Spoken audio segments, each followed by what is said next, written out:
Nintendo is trying to whiz up its Wii at E3, the E3 event in Los Angeles, and we're going to Dan Gallagher, who's there, who stepped out of that meeting for a few moments on the phone to join us. Dan, we always love it when you can join us. So Nintendo whizzing up the Wii.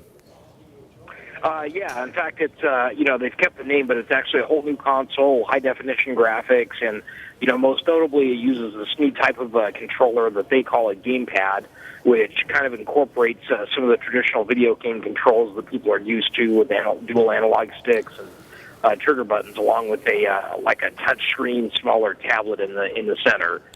So it's kind of a whole new control mechanism they're trying to bring to the game business. Now, you spend a fair amount of time, Dan, looking at the gaming industry and what new products is coming out, and I know you like to play video games occasionally. Did what they rolled out appeal to you? Did you sort of mentally think, I want one? They had some pretty interesting offerings there, and I actually got to spend some time right after the press conference, in a little room they had that had some demos set up. It's from the few things I played with for a few minutes, it is fun, kind of new experience. The real question, I think, and the question that's not been answered today is, at what price is Nintendo going to ask people to pay for this experience, and will that price be too high for it? As we talked about several times, the traditional game business has come under a lot of competitive pressure from mobile and social games. Nintendo in particular has felt that. And so, if they come in with the wrong price on this console that's too high, it might be people saying, well, that is a new experience, but it's not worth that to get it. So I think it'll depend somewhat on price if they ask. So Dan, one of the things we know about the Xbox is you can watch Netflix on it, you can watch TV on it, you can go into multiple user games with it, as well as the, ordinary games. Does this jizzed up Wii do that as well?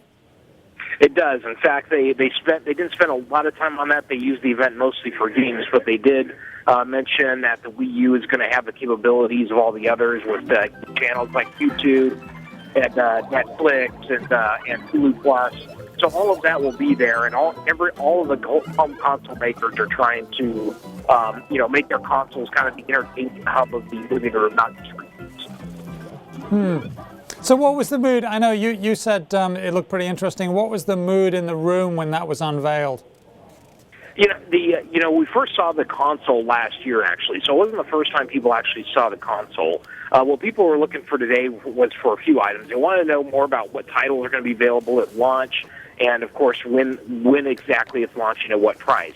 They didn't put a launch date or price point on it, so that part was left kind of unanswered. But they did give a lot of attention to some of the games they expect to have available with it. A new version of Pikmin, which is really a popular game for them. Super Mario Brothers. So there was a positive response to that effect. But I think just talking to some people, and the reactions I got is I think a lot of people are waiting to see, what's the price Nintendo's going to ask for this thing, and whether that price is worth paying for the experience. Now, presumably they've got to release this in the run-up to Christmas, right, the holiday season, because that's when a lot of buying happens. They certainly do. I mean, they said it's going to come out later this year. So, and I very much doubt they'll put it out, in mid-December necessarily. They'll probably want to get some of those holiday sales, but.